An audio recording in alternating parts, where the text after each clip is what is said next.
అతను అనారోగ్యంగా ఉన్నప్పుడు.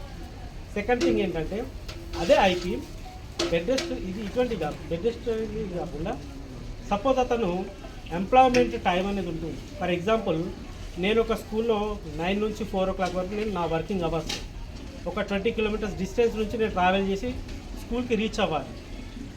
అంటే 9 to 4 o'clock నా టైమింగ్. బట్ నేను ఇంట్లో నుంచి బయలుదేరిన టైం కూడా కౌంట్ అవుతుందండి. అక్కడ నుంచి ఈ duration of the working hours మొత్తము, తర్వాత అతను వర్క్ కంప్లీట్ చేసుకున్న తర్వాత ఇంటికి వెళ్ళేంత వరకు ఈ పీరియడ్ అంతా కూడా ఎంప్లాయ్మెంట్ పీరియడ్ అనేది వస్తుందండి.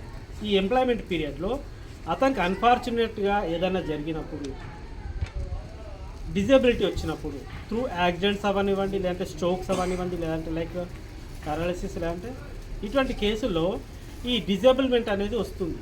ఇందులో టెంపరీ అనేది ఒకటి ఉంటుంది, పర్మనెంట్ ఒకటి ఉంటుంది. అతను లైవ్లో ఉంటున్నాడు ఐపీ.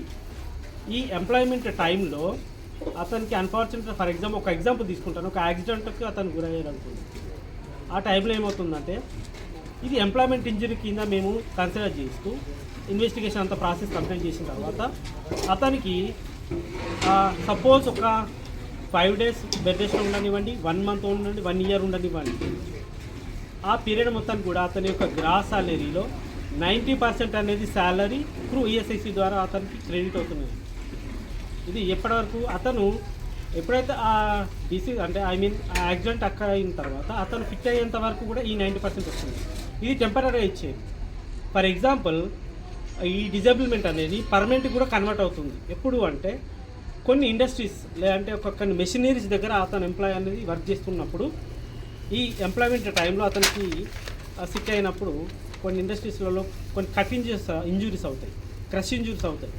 లైక్ లెగ్ కానివ్వండి, వేళ్ళు అవనివ్వండి, చేతి కానివ్వండి, మన బాడీ లోపల ఎర్నింగ్ కెపాసిటీ అనేది లాస్ అయినప్పుడు అది పర్మనెంట్ డిజబిలిమెంట్ కింద కన్వర్ట్ అవుతుంది.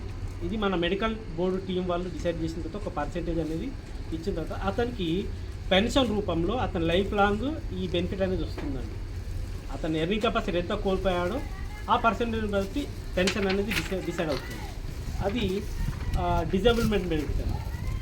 సెకండ్ థింగ్, ఇంకోటి అనదర్ బెనిఫిట్ ఏంటంటే వెరీ ఇంపార్టెంట్, ఈ ఎంప్లాయ్మెంట్ టైంలో ఇందాక నేను చెప్పినట్టు అతనికి ఎర్నింగ్ కెపాసిటీ లాస్ అవుతున్నప్పుడు మాత్రం బెనిఫిట్ అనేది డిజేబుల్మెంట్. అన్ఫార్చునేట్గా లైఫ్ పోయినప్పుడు, ఆ ఎంప్లాయీ లైఫ్ పోయినప్పుడు, చనిపోయినప్పుడు అతని పైన డిపెండెంట్ అయినటువంటి కుటుంబ సభ్యులు, డిపెండెంట్స్ ఎవరైతే ఉంటారో వాళ్ళకు క్యాష్ బెనిఫిట్ అనేది ఈ యొక్క డిపెండెంట్ బెనిఫిట్ కింద పెన్షన్ అనేది వాళ్ళ డిపెండెంట్స్కి వస్తుందండి.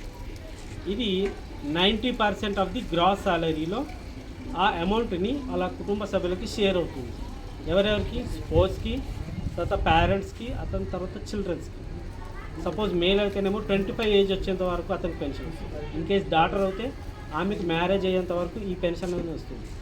ఇన్ కేసు డాటర్ ఉన్న కేసులో మ్యారేజ్ అయిన తర్వాత ఆమెకు కట్ అవ్వదు. ఆ షేర్ అనేది మిగతా కుటుంబ సభ్యులకి ఆ షేర్ అనేది పంచడం జరుగుతుంది. ఇది ఒక రకమైనటువంటి బెనిఫిట్ అండి. ఈ డిపెండెంట్ బెనిఫిట్ ఓన్లీ ఎంప్లాయ్మెంట్ టైంలో అయినప్పుడు మాత్రం ఇస్తారు.